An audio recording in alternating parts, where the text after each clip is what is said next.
So welcome to episode 2 of the Hardwired podcast. Joined again by my co-host Liam Barlow. How are you, Liam? I'm good, man. I'm good. How are you? All good. This episode is a Bloodstock special, and we're going to be speaking to Adam Gregory, Mr. Bloodstock himself, shortly. Tell me about your experiences with Bloodstock, man. Okay. I've only been once last year. I'm going this year, but yeah, last year was my first. Sun. Yeah. Is the first thing that comes to mind when I think of Bloodstock, but it was a great weekend. You know, I've always been used to the bigger festivals, you know, the downloads of the world. Bloodstock for me, you know, how close everything is, how much of a community and a family it feels when you're there. Mm-hmm. I loved it. You know, every band's heavy, everyone's having a good time. I really loved it. Yeah, it's a good, unique little event. Well, it's not even little anymore, really. 20,000 people's not small. It's still big. But it feels intimate. But when you're there, like the level of the production on the stage and everything is the same as you would expect at a big festival. Lamb of God last year, like that did not feel like a small event in no way, shape or form. So yeah, fair play to him. Cool. So let's take a look at the 2023 lineup for Bloodstock. Overall, I really think this is the best lineup they ever produced. It's because you love Killswitch Engage. It's because I fucking love Killswitch Engage. Just while we're on the subject of Killswitch, Jesse or Howard? Oh, man. I'm really on the fence. Like, there's parts of like the Jesse backlog which I really love, but like Howard Jones as a front man and live is just amazing. So I guess I'm fully on the fence. And the signal fire of them together is like the best thing ever. This is literally what I said to my mates. Like, that's what Killswitch should be now. Jesse comes out and does the Jesse songs, and Howard comes out and does the Howard songs, and they should have two frontmen. And that's how the set should be, and they should just swap. I suppose it would blow up if it went like that. The live set would just be next level. But I am Team Howard all the way, and no one will ever convince me otherwise. Because Howard was the band for me, you know. The Daylight Dies album is insane with Howard, but like Just Barely Breathing and the old stuff for Jesse. Though, come on. I guess we're gonna always meet in the middle somewhere there, Rich, mate. Good. Supported by In Flames. I think that is a fucking brilliant sub-headliner. An amazing band that doesn't, you know, been around for so long. They've got so many good songs and they never seem to get the full shine they deserve. They sort of went off the boil a bit for many years. I mean, the Come Clarity album, which came out in like 2007, was it 2007? Yeah. Someone will probably prove me wrong. Yeah. Was great. I think so. Take This Life by In Flames is their song they've done. Yeah, exactly. So to hear that, and then like I said, as a main support for Killswitch, they've got it absolutely bob on there. Yeah, that is a really solid booking. But there's a band before them which I really want to talk about as well. Is that the one that I can't read, all the squiggles? Yeah, they're called Heavens Shall Burn, and they're great. They're from Germany. Just done in January did a UK tour with Trivium and my favourite band Malevolence. Yeah. So to see them, I think it's their very first major UK festival appearance. So they'll smash it. Awesome. Looking into Saturday then, we've got Meshuggah headlining, and that is going to be fucking brutal. It's just going to be pure riffs, mate, for like an hour and a half. That is going to be savage. I hope everyone's got some energy left for that. I mean, all day on the Saturday, like early in the day, like knocked loose. Like having a hardcore band on Bloodstock main stage is just going to be absolutely ridiculous. I think like we'll get some very good pit footage that day. I need to mention a certain band playing on Saturday who are opening main stage, a band called Seething Akira. Mates of mine absolutely been given this opportunity to open the main stage, and they're going to absolutely blow it away. All right, make sure you check them out. And then obviously we've got Megadeth closing the show. Mega Dave. Yeah, solid booking, man. Everyone likes Megadeth, and it fits very well with their sort of demographic as well. I think Sunday night headliner, very, very good. You know, yes, they are heavy, but it's not, you know, energy-wise, I'll be able to stand there and enjoy them with a beer if I'm still alive after, you know, Meshuggah the night before. Good to see Sepultura on the list as well. Biohazard headline the second stage on the Sunday, is that? That's an old school booking. But yeah, I think it's quite a good, rich, diverse lineup with a bit of something for everybody, really. It still leans very much into the more heavier sounds, but you know they're opening up for a wider audience as well. Like I said, bringing Knocked Loose in, very much a hardcore band, very, very good band. And yeah, you've got the likes of Decapitated, which is old school death metal. So yeah, you know, it is something for everyone who likes heavy music. There should be something that ticks everyone's boxes that weekend. Definitely. And if you have never been to Bloodstock before, I would definitely recommend it. It is I don't like to use the word smaller because it's not a small event, but you know, you're less than 10 minutes from your tent at any one point. You know what I mean? It's just a very short walk, beautiful site. It's easy to do beer runs. And I don't think there's any limit on the amount of beer you can take in the campsites. But I think the bar prices were pretty sound, I remember. It was about £5 a pint. Yeah, there was nothing that really stood out to me like, shit, that's expensive. No. Like it was good to get. And it's not just like crappy fucking basic lager either. Like you've got Torborg.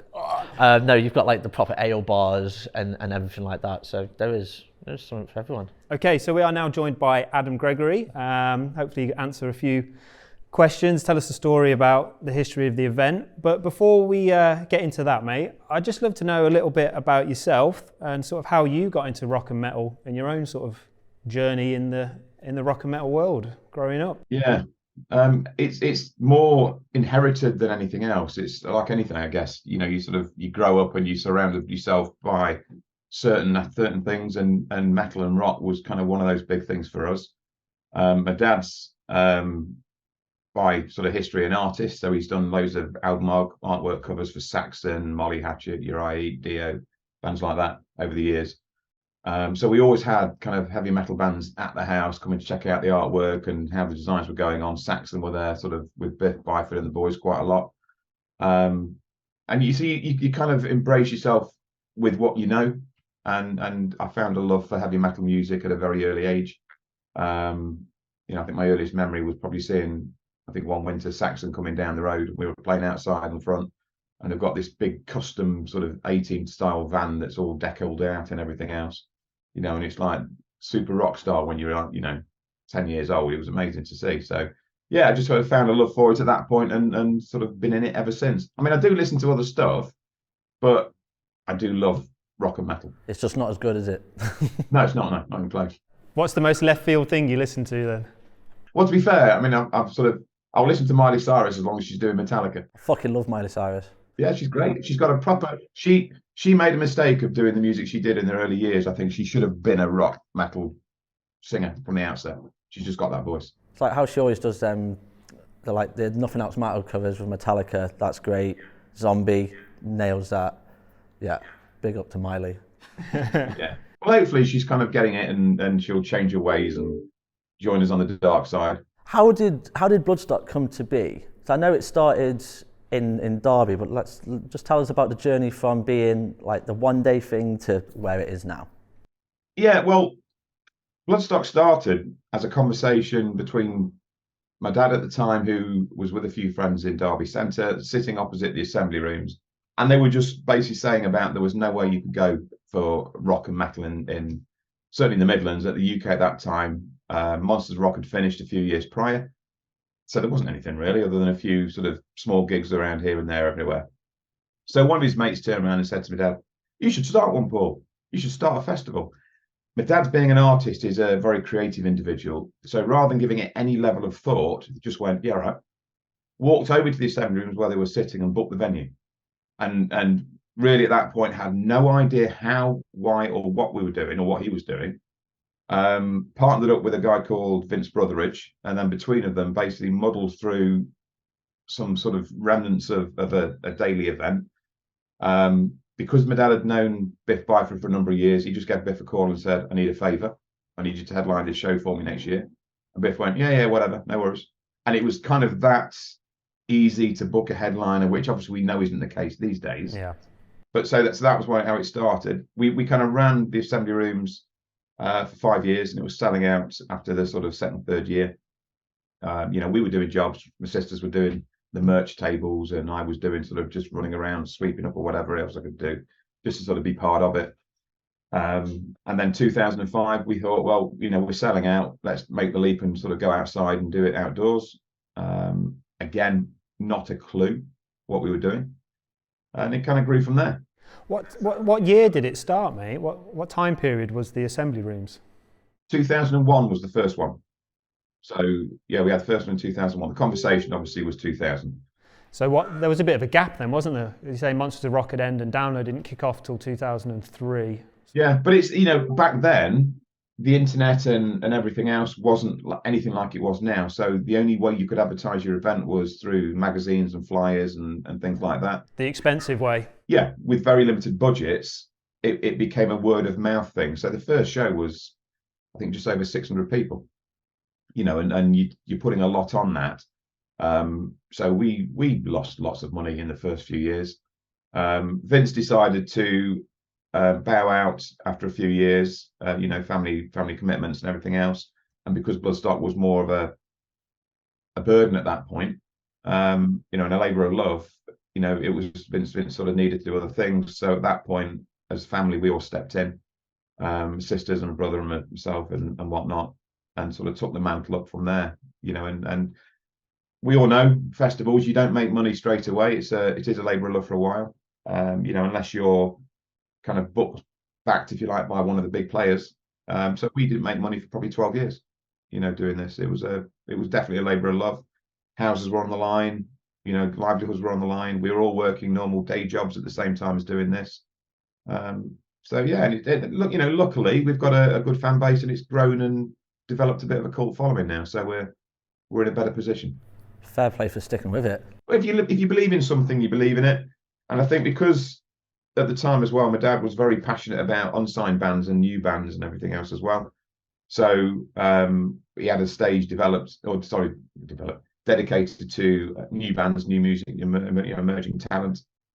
And that's kind of grown then through Metal to the Masses. We brought on Simon Hall pretty early after Beholder played Bloodstock because he was moaning about how crap things were.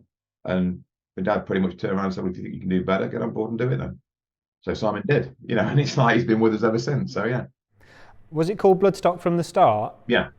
And how did you come to that name? Where does that derive from? Again, it was just a mind meld, of a few people. I think it was actually a chap, Martin Walker, who actually came up with the name. During the conversation, he kind of put that forward, and it stuck. We had to sort of break the barriers of we're nothing to do with horses for a while. Bloodstock, as we know, is in horse racing, so we had to get through that. But yeah, after that, we were all right. And what other names were on the chopping block? What was the ones that didn't make it?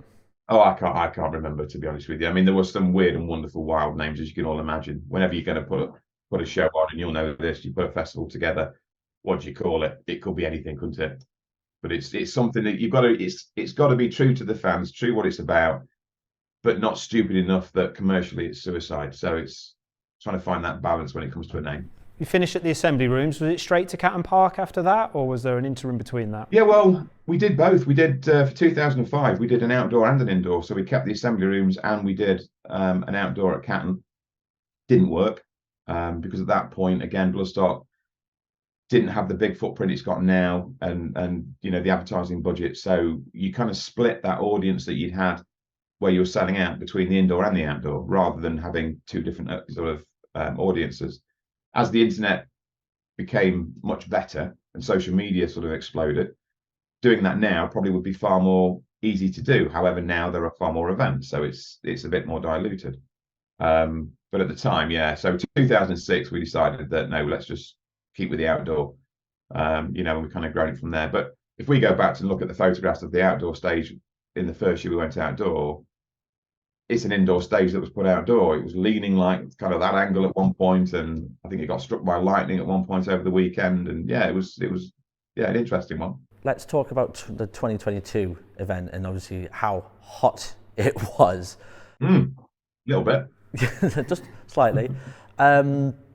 What were the hurdles that you had to face? I know there was a lot of last minute changes, like adding the water points and the shade, but from the organisers' point of view, like, just how were you feeling on the build up to last year's event? Well, 2022, we're coming off the back of COVID. There's massive restrictions and massive shortages of the industry of personnel, transport, product, because it's still out at testing centres, not been recalled back in yet. So everyone's kind of picking up the pieces. The events in 22, there was a mass of events that suddenly exploded back into the scene, which again were taking up valuable resources that ordinarily would be more plentiful in a standard year. we were fortunate enough that in 21 we were still able to go ahead. So we only missed 1 year during the pandemic. 22 had a lot of challenges. Now, taking away the transport and everything else, which was hurdles in itself, as every promoter will tell you, that year or last year, we then had the issue of the weather, which quite simply caught everybody by surprise. So we all wish for good weather, which is great. What we don't wish for is Satan's anus to sort of hover above the planet and kind of shoot fire and flames at you, which is pretty much what was happening. So, you know, we were tracking the weather, and normally you're sort of looking for bad weather to protect against things like wind and rain and whatnot. What we weren't expecting is for it to be quite as hot as it was. So, you know, when we kind of realised how hot the weather was going to be, it was then a mad dash. Right, what do we do? How can we protect fans? How can we keep them safe? Aside from the sun, how did the event go from your side? Like, I mean, I was there. I feel like that was probably one of the best ones I've ever been to. It was my first one. I enjoyed it. How was it from your side, though? Like, a successful event? Happy with it? Yeah, no, absolutely. I think based on all the challenges that, you know, again, not just Bloodstock, but every event kind of encountered last year, I think if you can walk out of it with your head held high, you know, there was no serious injuries or anything else with anybody.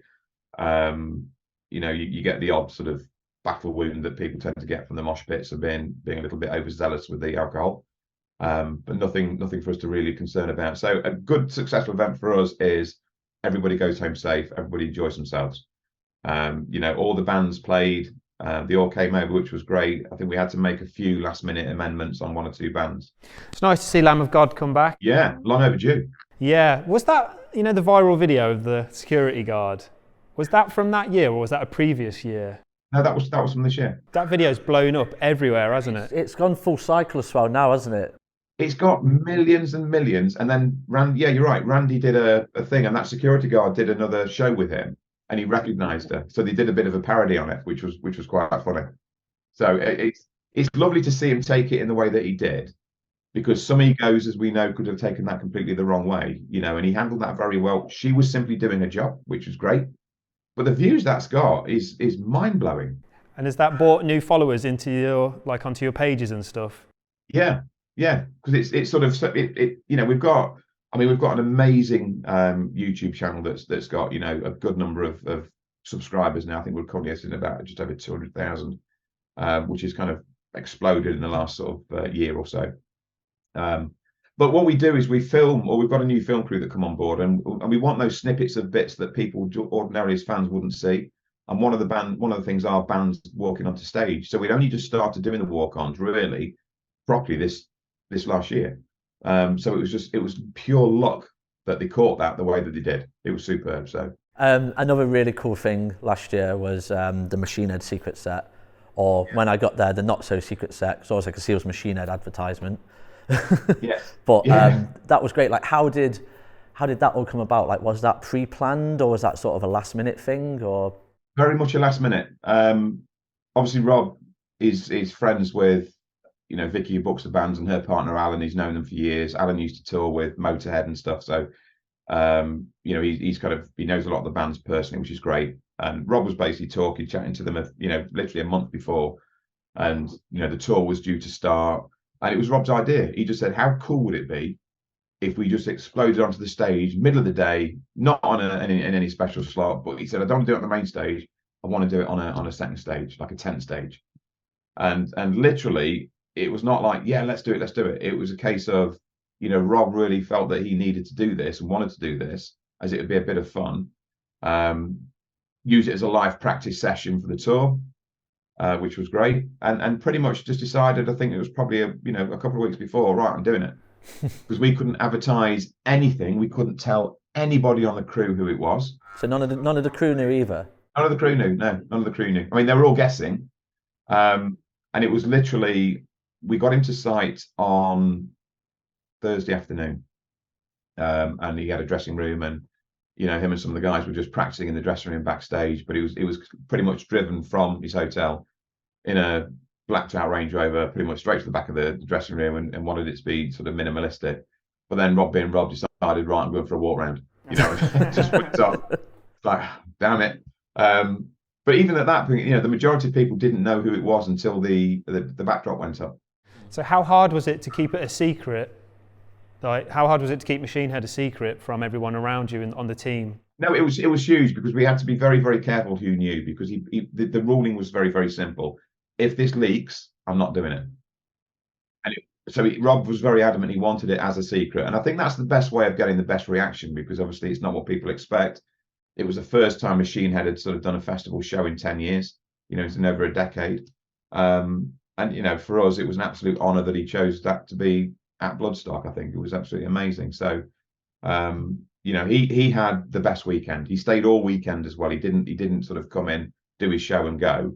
He stayed for the entire weekend, came back every day, and just basically chilled out backstage in VIP, went for his walks and just enjoyed it. So to see his, because Rob lost his love for festivals, I think, because some bands don't get treated that well at shows. And he just felt as though, that wasn't kind of fair on the bands generally, I think. So to see him having such a great time was, for us, an absolute win, because if it means that Machine Head are going to start hitting the festival circuit again, that can only be a good thing.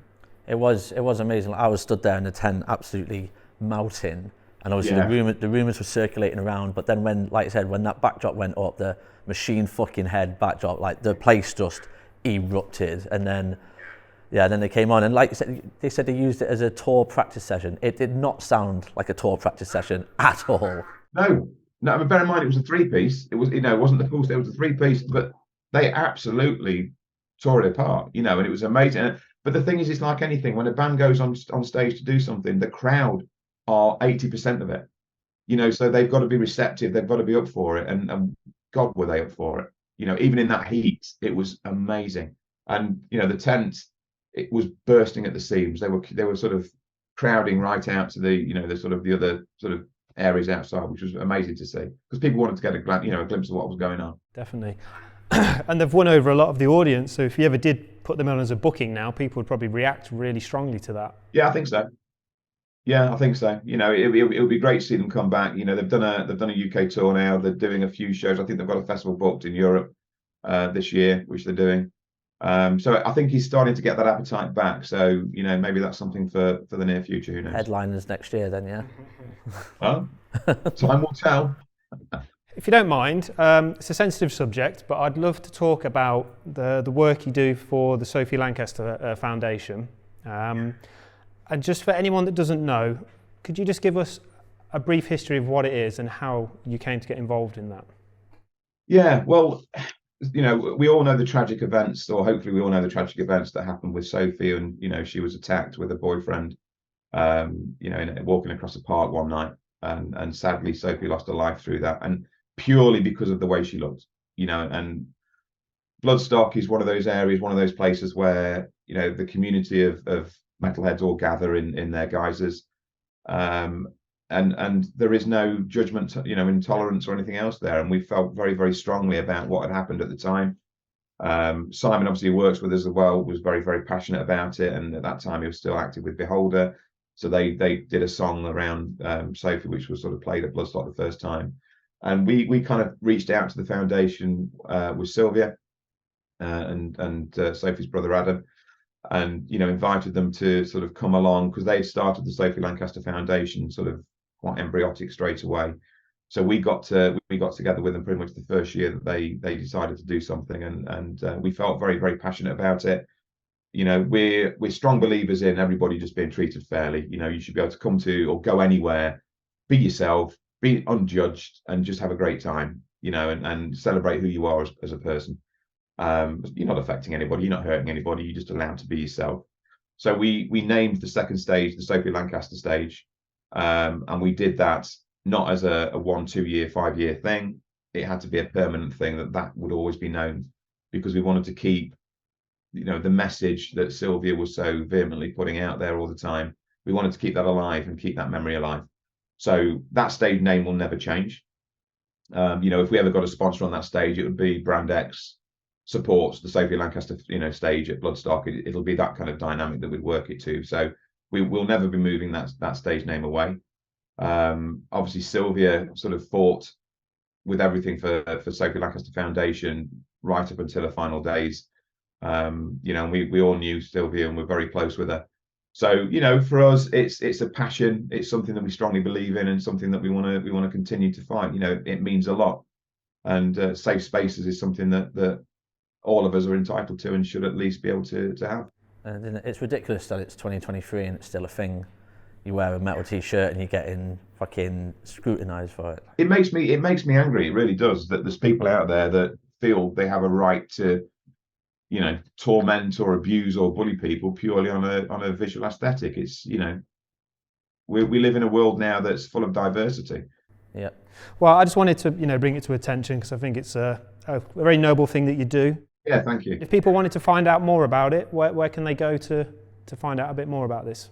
We've got resources on the Bloodstock website, which is bloodstockuk.com, or of course, you know, the Sophie Lancaster Foundation. Just Google that, and there's lots of information on there as to where they'll be, and you know, tells you a lot more about the foundation. But you know, the foundation is a lot bigger than just Bloodstock. It's, you know, it's global. It's there's a lot of light shone on this. A lot of the bands that play, you know, request. Some of them do request they want to play on the Sophie Lancaster Foundation for the right reasons as well. So, you know, it's the message is getting out there, which is great. Right. Let's talk 2023. Let's talk this year. Obviously, you've gone a bit more, I don't want to say diverse with a certain one of the headliners, which I'll let you talk about your favourite band in a minute. But how do you feel about this year's lineup? Look, Bloodstock has sort of always had an appetite to introduce new headliners. Where possible, you know, it's trying to find a balance between established, which is great, and we've got that with Megadeth. They've played a couple of times. You're always guaranteed an amazing show, which is great.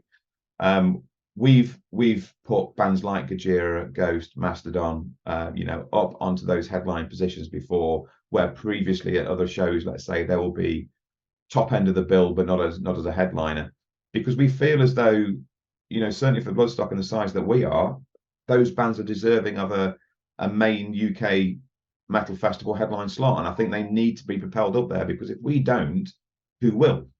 Because a lot of established events are purely going to look at what's my guarantee, you know, what's going to guarantee me ticket sales, and they're going to go with an established act because, you know, it's a business. Let's not take away from what it is. We try and find that mix to make sure that it's not just, you're not buying a ticket for just 3 headliners. You're buying a ticket for a balanced, good, solid bill as much as possible. So for us, we certainly like, where we can on the Friday, if it's possible at all, let's try and introduce that next tier of band that's not had that headline opportunity yet at a show the size of Bloodstock, and hopefully that will start to make, you know, some of the other promoters listen and look up and you know, start to propel those next tier of bands, because the old guard are dropping off. You know, they're giving up, they're hanging up, not anymore touring. Who's next? You know, if we don't start to help fill that void, who will? Absolutely. You know, for us, there's other festivals that do the same thing in different genres. I think for us, it's very much a case of filling that void as best we can to make sure that we're helping that progression naturally come through. I mean, you look at Ghost now; they're out there doing stadiums and everything else. That's not purely on the back of Bloodstock, but the timing, you could say it was partly to do with us, maybe. Yeah, we'll take the credit. But you know, they've kind of gone up to that position, and they're selling out big stadiums now, which is amazing. Same with Gojira as well. Literally just saw him a couple of weeks ago at Nottingham, packed out Motorpoint Arena. So yeah, I was there at that show. It was a solid packed out show. You know, and again, you know, they're a solid band. You know, and that's what's good to see. So we're not trying to pick up anybody. We are actively looking. You know, Vicky and Simon, who booked the bands, are actively looking at who that next tier is. So I remember we were on Catton Park, and I came up to you and I was badgering you, saying, "You need to book Killswitch Engage. You need to book Killswitch Engage." Yeah. So we listened to you. You looked at me for 5 minutes and went, "Should I tell him?" "I'll tell him." And you're like, "Well, we have actually got Killswitch booked, but you swore me to secrecy." No, he told everyone. He told me the other day. But yeah, man, Killswitch Engage headlining Friday. I think that is such a clever booking. It's got a level of, I mean, they're like 20 years old now, so they are, you know, they've got a bit of a heritage band, and you know, they're still putting out music. And I think it's a really smart booking, like having While She Sleeps play in previous years as well, and Malevolence. You know, there's these little pockets that are bringing in new audiences to Bloodstock that may not have seen it before. Well, we did it with Hatebreed, I think, to start with. you know, and then Partway Drive followed on from that for another one where, you know, very much people kind of sit on the fence. And these bands are metal bands. Let's not kid ourselves as to anything else. You know, and Bloodstock doesn't pigeonhole itself, and it never has done, as we are a certain specific genre of metal.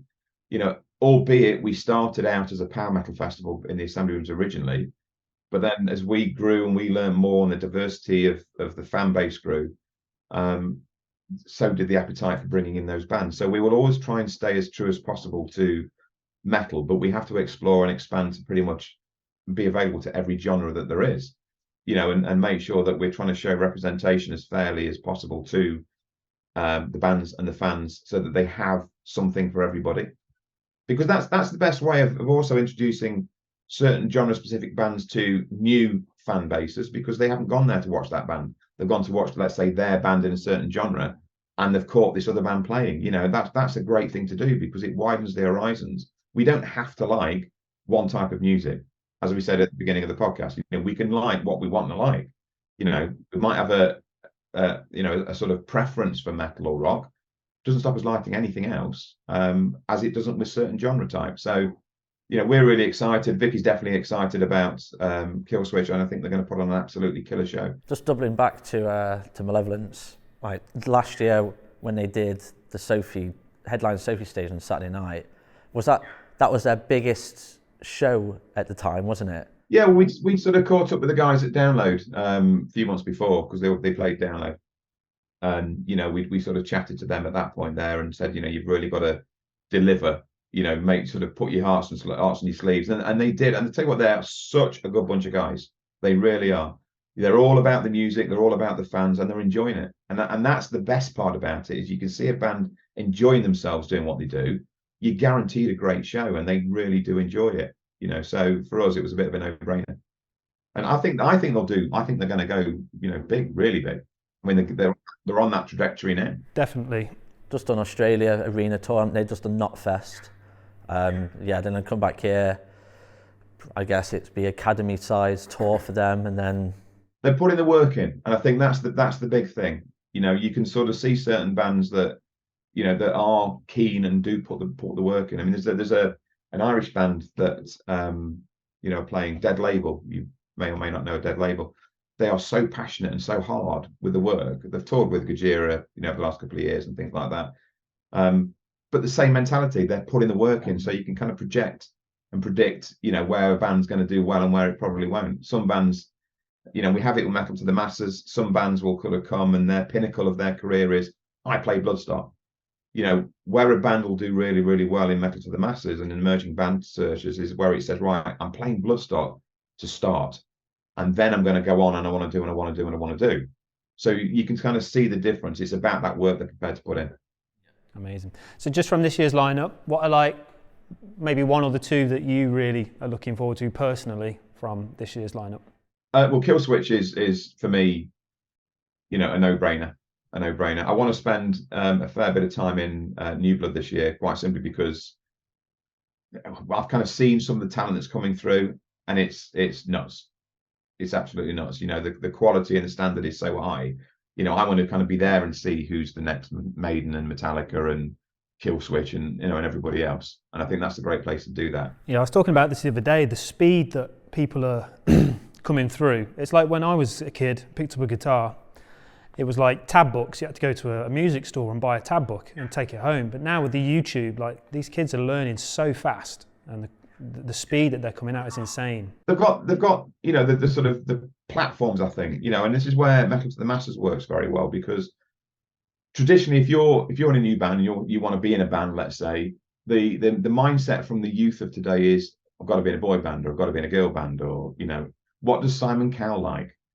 Christ. So it's that kind of stuff. Whereas for a metal band, if that's your passion and that's something that you're really into, you've got to think to yourself, you know, where can I go? What can I do? And that's why when we started Metal to the Masses, which again was Paul's idea, he's, you know, very, very passionate about new talent. Simon's done an amazing job of sort of running that and creating what is an honest and true New Blood band search. So we had, you know, in the first years when we started that, we had to pull away from the dirty word of Battle of the Bands, where bands were told they had to pay or they had to sell tickets or whatever it was. So, we became very transparent. Right, you are not allowed, or you are not asked, or we don't want you to be asked to sell tickets. You are not allowed to pay as a new blood band. If a venue tries that venue will be struck off the competition. We won't allow them to promote it. We wanted people to come and literally just bring their A game. Focus needs to be around the performance, not around, oh God, we've got this show booked.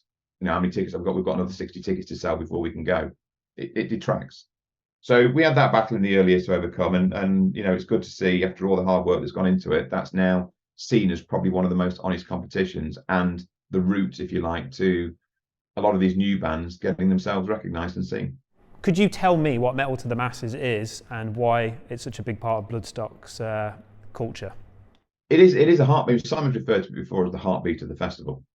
It just needed to be something because, again, back in 2001, 2002, Battle of the Bands was a dirty word. Bands hated it. It was a necessity that they hated doing because they were exploited. And again, because Paul, my dad, is an artist at heart, and that's his heritage. He felt that he needed to give, and we needed to give bands a true opportunity, and that's why we set a set of rules in there. It was very difficult at the beginning because bands had to believe that the competition was true and real as well, and wasn't just another exploitation of them for easy gain for venues and promoters. So a lot of blood, sweat, and tears went into that, and we did strike off a few promoters in the early years have said, right, you're not doing the show, because they were trying to exploit the bands, which is not what we said it was all about. So is it a countrywide talent competition almost, as a bad word? I know it sounds like a terrible word, talent competition, but it's a nationwide search for underground bands, and the prize is an opportunity to perform. It's nationwide and European now. We've got some shows in Europe this year, as well. So it's, and again, we're picking partners very carefully that understand the ethos behind it and are happy to get on board with it. There are other European festivals that do similar types of things. Where the USP sits with us is we don't just want to sort of put the band on and forget about them. We want to put the band on, we want to see how they go down, we want to listen to them, and we want to sort of progress that career if we can do. So we work with a few of the sponsors as well, so that some of the bands, let's say they get to Bloodstock, there's still a competition happening at Bloodstock. So you might have made it to Bloodstock, but it's not over. You can win equipment such as guitars or drum kits or amps or anything else that we put up. We look at bands. Is there a band that we can send off to maybe one of our European festival friends that we deal with? Because we're in an alliance with 7-8 other European festivals like Summer Breeze and Brutal Assault and Alcatraz and a few others, where we sort of share mindsets, if you like, and if we've got a great band that, guys, you've really got to check these guys out, find a slot for them. That's great for the bands as well, because they're getting a wider coverage just outside the UK. It's that's it. Something which I really noticed about my friends who played last year is that it didn't just stop at Bloodstock. Like the content that kept coming out as well, obviously with the interviews, and I think a couple of them have been now signed to Kramer and Gibson, which, like you said, it's an opportunity which came directly from Bloodstock. It is just great, and like I said, it is something that's really propels, but it can't stop at Bloodstock. For me, I was talking to someone the other day, and to play a festival like Bloodstock should be seen as not a, like what you said earlier, not a, this is a highlight. It should be really like a kickstart into a band's career. This is us getting to the next level. That's how they kind of need to see it. We invite to the festival, and we say this to all the bands. So we'll invite press, management, PR companies, labels, and obviously all the fans and everything else, and sponsors. Like as we had Kramer Gibson last year, and we said to them, look, you can have access to all of these assets and these functions. It's down to you as a band to exploit those and put yourself out there, do the interviews, get yourself known, put on a great show, invite people in, go and see the press and say, guys, you've got to come and check us out. We're in, New Blood Saturday morning or Saturday afternoon, whenever it may be, and get a few people in, because all you need is that one spark to sort of set your career on fire, and that's down to the work that they put in. There are bands that turn up that just literally get themselves absolutely bladdered, do a show of some sorts and think, I've made it, I'm going home happy as can be.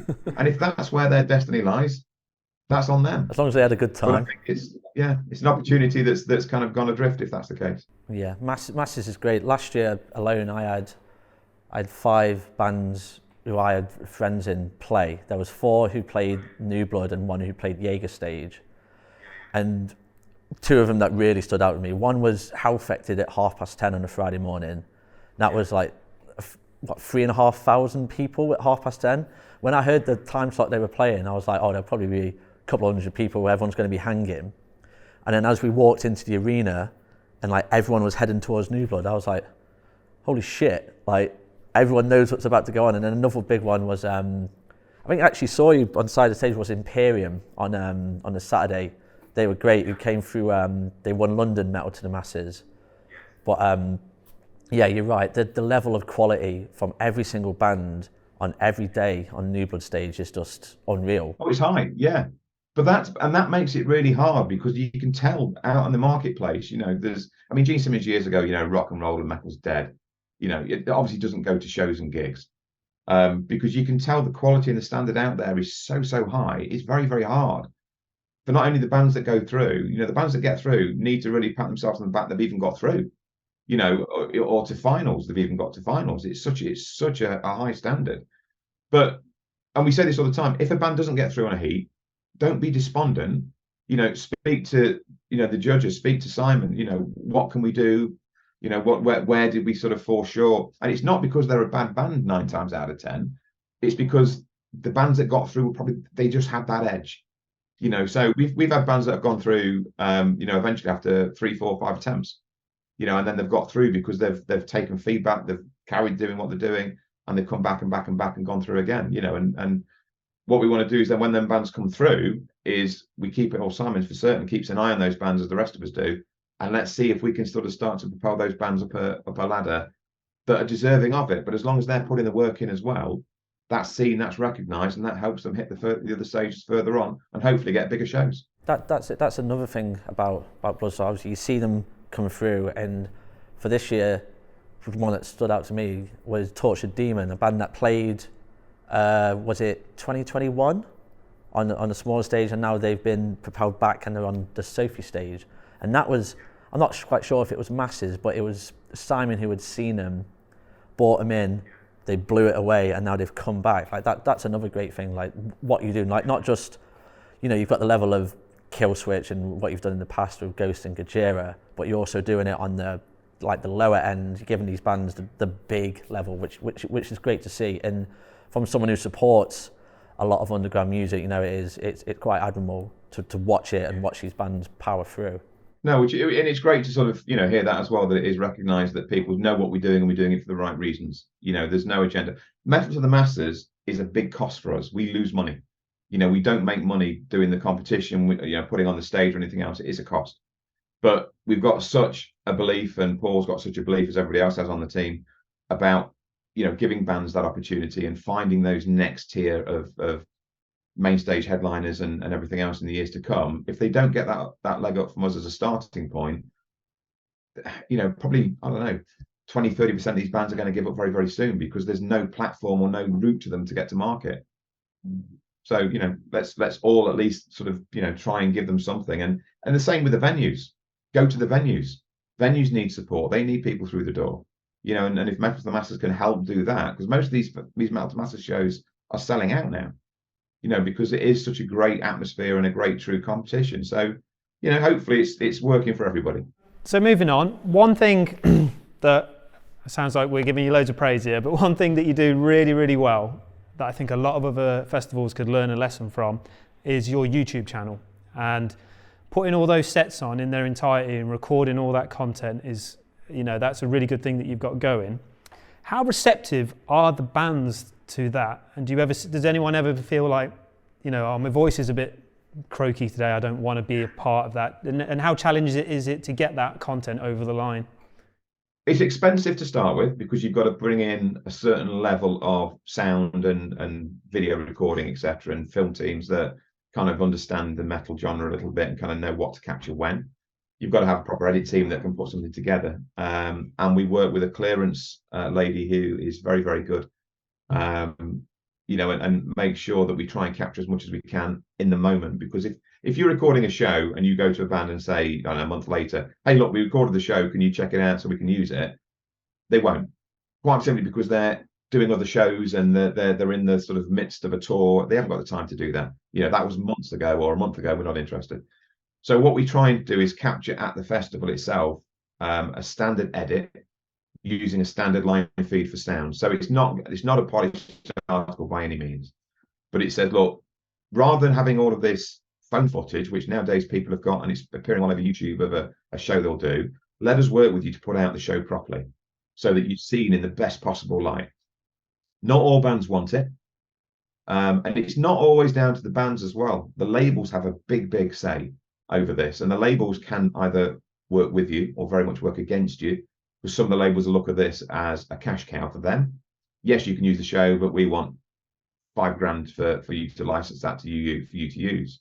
So you're having to negotiate with the label, say, look, this isn't necessarily just for our profit because we don't monetize the channel. This is for promotion for both the festival and for the band from the show. If they've got a new album coming out, surely it's presenting them in the best possible light to help with the album. So there's a lot of work that goes on behind the scenes. We have to do a lot of approvals. Damien, the webmaster who looks after that, really is passionate about the YouTube channel because for us, it's the shop front, if you like, for the festival, that people can see in real time or real terms what Bloodstock's about.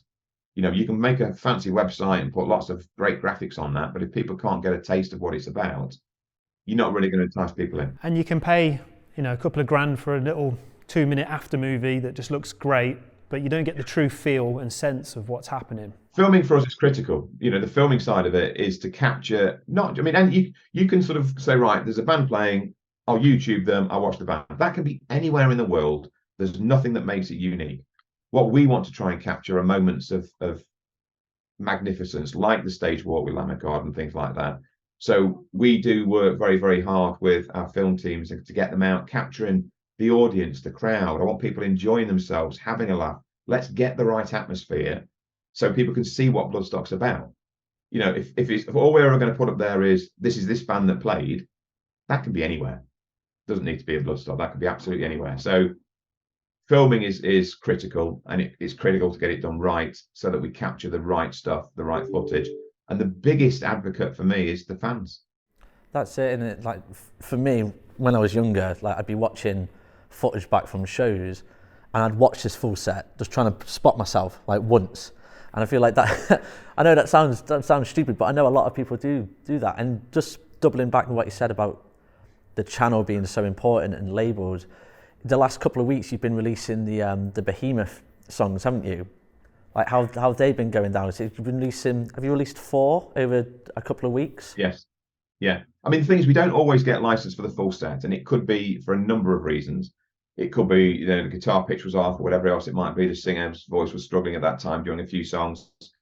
So they'll sort of go through the set. So, all right, okay, you can do the full set, as we did with Devin the other year and a few other bands, or right, you can do songs 1, 7, 5, and 2, whatever it might be. They want themselves put forward in the best possible light. Of course they do. Nobody's ever going to say that they don't. So we'll work with the bands because we'd rather put some footage out than no footage, because it's good for us, it's good for the festival, it's great for the fans. I know we've got Creator going out. I think this Friday there's a Creator track going out. And it's, we don't just take the footage, so we take the multi-track feeds and everything else, and we then send those off to our sound engineers and visual guys, because my ear isn't the same as your ear. I might look at that and think, oh, that's amazing. You might look at that and think, no, actually, no, the drums need to be louder or the vocals need to be louder. And, so it's got to be pitched right so that the bands think, yeah, that's us at our best. Yeah. So it's literally not just as simple as got the footage, upload to YouTube, job done. Like, it's a massive process. And I guess a lot of people don't understand that. Yeah, huge process. And that's why sometimes it can take a long time for this footage to hit the screens. Some bands are very, very easy to please and just go, yeah, that's fine, mate, throw it up. And they'll go up straight away. Other bands, we're back and forth, and it could take months because we're trying to catch them when they've been to Bloodstock. Now they're on a tour in the US or anywhere else. So we're trying to sort of work in between shows to sort of get the approvals in. It makes you realise why some of the larger events will just sell the rights to a production company and let it go, you know what I mean? Rather than doing it in-house. Yeah, I think, they do. They'll sell it to, whether it be, not sort of mentioning names, but whether it's Sky Arts or someone like that, a big entity that's out there that's going to pay lots of money. We've got the rights, we'll sell it out there, as you just said. And if you look at their YouTube channels, for the size of some events that are out there, their YouTube channels are not as big as Bloodstocks for the size of our event, and that's because of, I think, the quality of footage that we're trying to put out, that we want fans to be able to access at any time. And the effort you put in as well. Like, again, blowing smoke up your arse, I know, but it is great. It is great to see. Yeah, I like this chat. So what's the YouTube channel? Where can people find it? Again, just go to Bloodstock TV.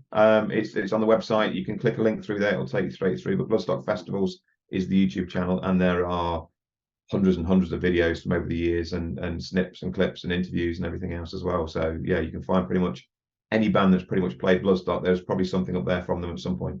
Controversial topic. Bin jousting. Yeah.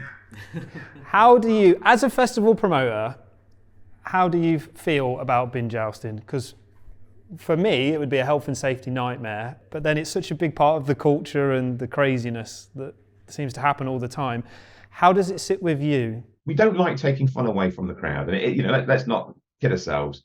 They have a great time doing it and they're enjoying it, but as a promoter, there is the health and safety side of things. People have been injured.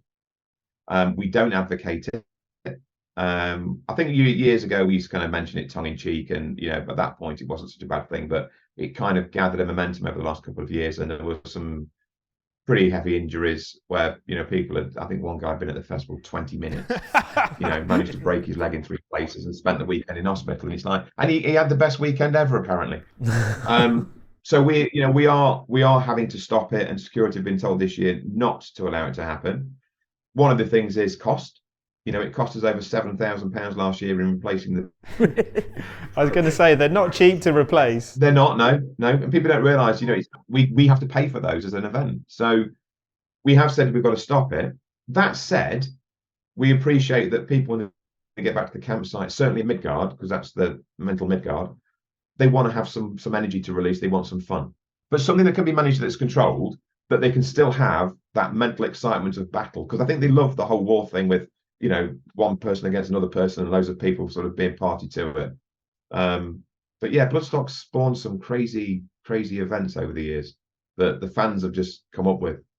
It's weird. Bin jousting, unfortunately, was one of the big ones. I feel very sorry for the security team that have got to go and shut that down this year. 2019, I had to go and stop it because they were getting a little bit rowdy. Security were dealing with a couple of other issues at the time. So there was me and one other guy, and I said, come on, let's go and stop this bin jousting. Thinking to myself, I'm going to get lynched here. And all I got was, ooh, that was it. It was like, oh, thank God for that. So it was like, they're not as the crowd, I've got to say, are amazing. The Bloodstock fans are brilliant. But we just need to keep them safe. Let's look at it from that angle. So you mentioned Midgard, and it's something I wanted to talk to you about. Like, where did the whole the Viking reference come from for naming the campsites? It kind of grew. It's like anything. When you're trying to name a campsite, we didn't want to go blue campsite, green campsite, or anything else like that a lot of the shows do. We wanted something that sort of kept it within the ethos of what the festival's about. Again, Paul, the founder, his artwork is very sort of Viking-esque in times when he's done the Molly Hatchet albums and things like that with the barbarians and Vikings and all that type. So we kind of just felt that it worked, and it had the growth to allow us to spread the names across multiple sites on multiple parts of the show, such as Vanaheim and Asgard and Hell and everywhere else, where we could utilize parts of this Norse mythology to kind of really hone in on something a bit unique and a bit different. And it's, we did it, I think, with a couple of campsites to start with, and the fans loved it. So it kind of grew and went from there. So, and it fits. That's the biggest thing. It fits with the event. Yeah, I suppose it's just become a part of tradition, like where you're camping, like Midgard, Valhalla, yeah. And they've all got varying levels of... madness? Yeah. I think when I arrived in 2019, they were like, what kind of experience do you want? I was like, I want to get some kip. They're like, right, stay out of that one. So we'll point people in certain directions, and we just say, if you're with the kids and you want a quiet night, do not camp in Midgard.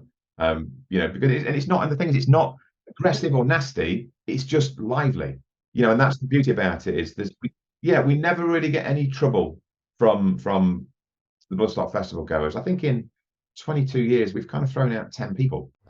So these issues which don't get talked about a lot about being when you're a festival organizer, like what are the main issues other than booking the bands?